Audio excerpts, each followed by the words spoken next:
Have you ever stopped to think about the emotional and spiritual consequences of engaging in casual relationships? We live in a society where promiscuity is normalized and often encouraged. But could this pursuit of momentary satisfaction be sabotaging our future relationships, marriages, and even our own peace of mind? In today's video, we will delve into the depths of these hidden connections, revealing how our choices can profoundly impact our lives and those we love. Stay with us and discover how these invisible bonds shape our destiny. We will understand the degenerative nature of engaging in multiple casual sexual encounters and how it can affect our future marriages and families. We want to encourage you to think twice before getting involved with a stranger for whom you have no sincere love or intention of marriage. When a man and a woman have sexual relations, there is a cosmic connection that is fully favorable for the birth of a new life. During intercourse, an astral umbilical cord forms between the couple, visible in deep meditation. This cord, nebulous in appearance and about 15 centimeters in diameter, becomes thicker, stronger, and denser with each repetition of the sexual act. The primary purpose of this astral cord is to promote authentic feelings of trust, sincere love, affection, understanding, sacrifice, and bonding between a legally married couple, even if they were strangers before marriage. These astral cords function as channels through which two people who previously did not know each other develop a tendency to remain loyal and supportive of each other in times of need. Essentially, the astral channel serves as a means for the couple to share thoughts, ideas, feelings, and engage in communication on an astral level. This channel facilitates the transfer of sincere and unconditional love, an essential component of the relationship between a man and a woman. It also serves as a channel for all the necessary elements for a couple to stay together and build a healthy and happy family unit. When an individual engages in multiple instances of casual sexual relations with various partners, numerous astral cords are formed, connecting a vast population through astral matter without them being aware of it. As they move from one partner to another, their astral bodies reveal, through meditation, a network of astral cords extending to countless people. This goes against the original purpose of astral cords, which is to promote a strong marital bond and a cohesive family unit. Individuals with multiple sexual partners generally do not intend to commit seriously to anyone. Their pursuits revolve solely around momentary sexual satisfaction without deeper commitment. Moreover, such relationships often stem from selfish and malicious motives, including manipulation, conquest, lust, and a use and discard attitude. In most cases, people involved in this behavior lack respect, concern, or understanding for the other. Once their selfish desires are fulfilled, they move on, potentially causing emotional damage and ruin to the other, on spiritual, emotional, and psychic levels. This cycle triggers a powerful karmic reaction in the cosmos. The person who feels hurt and wronged may have been assured of a marriage or a committed relationship, creating deep emotional and psychic expectations. When hopes and dreams are shattered by betrayal, the once positive emotions of hope and love transform into a dense mass of jealousy, bitterness, revenge, and hatred. The astral cord initially formed between the two individuals, which should have been a connection of strength, now becomes a channel for the exchange of these negative energies. This dynamic generates worry, fear, emotional instability, and lack of peace of mind for both parties involved. A person involved in multiple sexual relationships forms many astral cords with each of their ex-partners. Each of these cords remains for a minimum of 12 years from the last sexual encounter, unless there is a new encounter, potentially lasting a lifetime, or extending through multiple incarnations, depending on its density and thickness.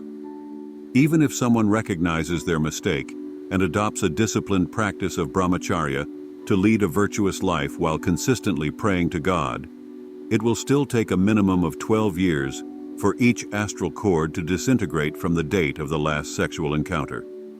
Additionally, it is through the presence of these astral cords that telepathic messages, vibrations, and longings are communicated between former partners, even if one has ceased all contact.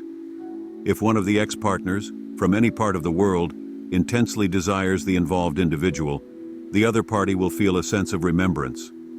The revival of previous thoughts and actions can tempt someone to re-engage in another sexual encounter, even many years after the relationship has ended. This is the consequence and strength of the communication that arises through the formation of the astral tube. Although it may seem that the involved individuals have forgotten each other and moved on, they are actually deeply connected by the astral tube, a powerful bond that occurs without their knowledge while they were playing dishonorable games with the opposite sex. The existence of numerous astral tubes with multiple ex-partners eventually results in significant unrest and problems for both individuals, affecting them on various levels. Often, this culminates in what many consider as bad luck, enveloping the soul or Atman in dense layers of illusion and ignorance. The negative vibrations generated by such actions remain in the cosmos for a long time, even if the involved sexual encounters were consensual. The presence of these astral tubes prevents the establishment of a loving and strong relationship with the person one eventually marries. These astral tubes remain active as a living connection and interfere with the essential factors for a robust relationship between a man and a woman. As a result, they can contribute to the destruction of the resulting family unit. For this reason, those who engage in frivolous activities with multiple partners pay a high price for their thoughtless actions in the form of pure misery. The force known as Kundalini, representing the cumulative sum of all prana or life force within an individual, is directly influenced by the conversion of sexual essence and inversely dissipates through sexual activity. During the 12 to 14 years of childhood, nature keeps the sexual essence externally dormant and limits its activity internally. This deliberate restriction aids in the full maturation of the child's body, mind, spirit, and intellect. Consequently, maturity or puberty begins in adolescence and not in childhood. Upon experiencing their first sexual encounter, a man or woman who was previously a virgin becomes more sexually aware and oriented toward the outside world.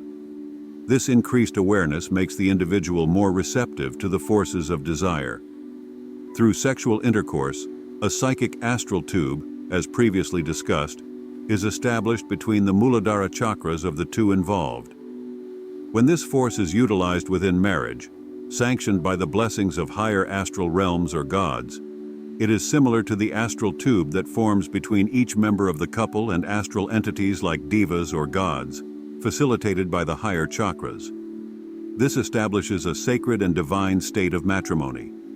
The fundamental purposes of such a marriage are procreation, companionship, and ultimately, self-realization. Scriptural sources mention that when a young virgin man and a young virgin woman marry and delight in sexual intercourse, their union is very strong and their marriage stable.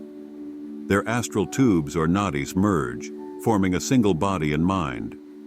This is true marriage and rarely ends in separation or divorce. On the other hand, if the man or woman had sexual relations before marriage, the emotional and psychic closeness of marriage will be less intense, proportional to the degree of previous libertinism. These higher astral connections with astral entities and the lower psychic astral tubes created between man and woman are designed to handle the forces existing in a healthy marriage, the foundation upon which healthy family relationships between man and woman develop, helping them establish together.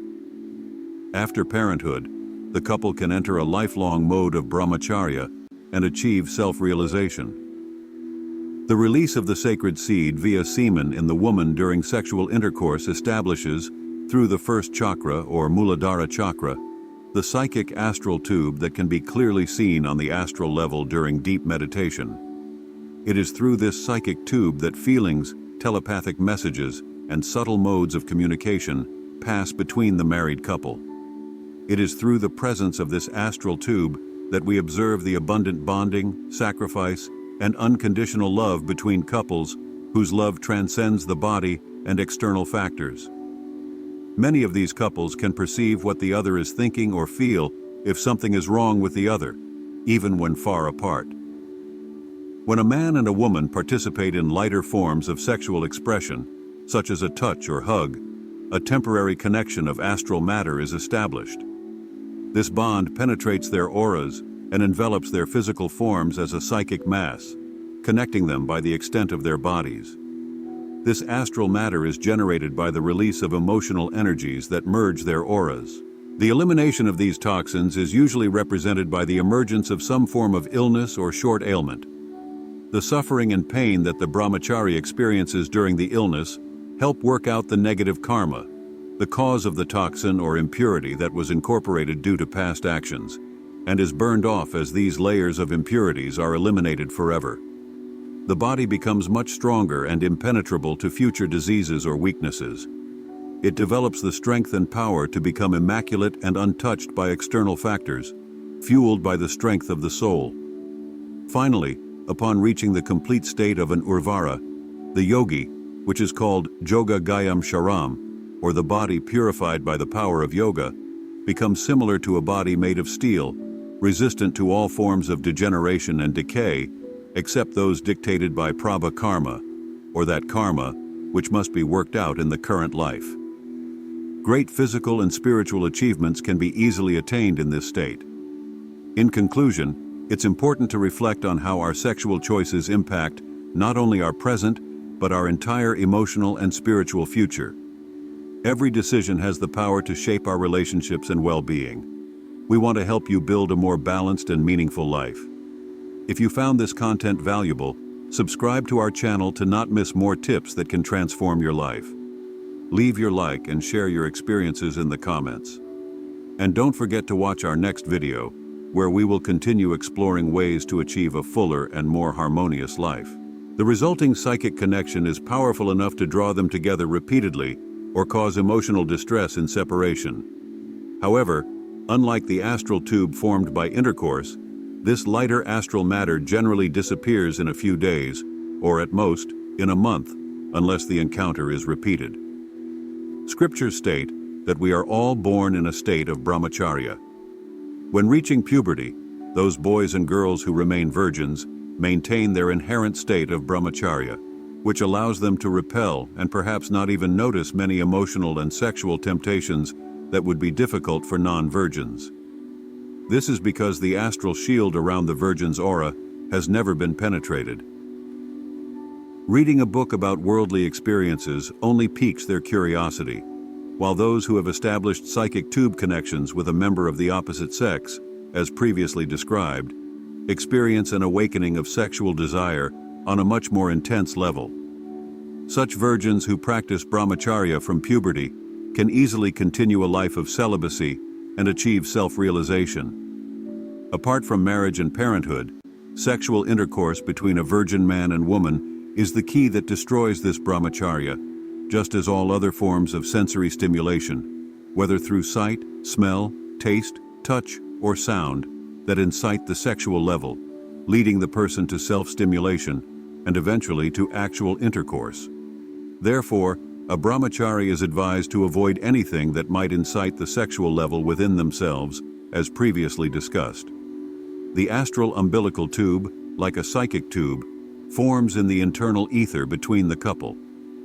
It is within this psychic tube that the forces of energy and desire flow from one to the other. It is these same forces between mother and father that culminate in the birth of a child and surround and protect them with earthly consciousness until the age of 25, stabilizing the psychic connection between mother, father, and children in the family. Emotions like fear and confusion arise when there are other astral tubes present in the mother or father due to premarital encounters or new tubes created with members of the opposite sex due to ongoing extramarital encounters. This emotionally affects the children as they grow up. The vibrations generated by the presence of other tubes in one of the parents have a strong tendency to cause unrest and confusion in the child. For this reason, all religions, in their true form, command men and women to lead virtuous lives with high morality, supported by celibacy and abstinence from any form of sexual interaction with the opposite sex until marriage. This ensures that after marriage, they are fully ready to develop strong and spiritual bonds with each other, which in turn will generate talented and virtuous offspring. After having children, the couple can easily return to the initial mode of celibacy and thus achieve spectacular success in both materialistic and spiritual domains. The presence of a single unidirectional astral tube between them crowns them with an abundant tendency for mutual support, understanding, and joint growth in spiritual life, aiming to develop and finally realize the soul, or Atman. Demonic entities, of an astral nature, invade the body through pornography and masturbation, draining the body of positive prana, and thus attracting degeneration and negative energies. This leads to the corruption of the mind, body, and psyche, resulting in a general decline in all spheres of life. Indulging in pornographic activities places the person under the influence of negative tendencies and entities. The presence of these negative vibrations influences the thoughts of people around them. We feel positive and divine in the company of virtuous people and negative in the company of wicked people. Success in achieving a state of mental purity comes after a long time based on past karma, along with constant efforts, determination, and honesty in practicing virtue and purity. The only way to develop strength is by engaging in righteous actions, hating wrongful actions, maintaining pure thoughts, and leading a lifestyle of virtue, discipline, and continuous prayer to God. As you begin to practice brahmacharya and achieve longer periods of celibacy and eventually uninterrupted brahmacharya, the physical and astral toxins present within you are gradually eliminated over time.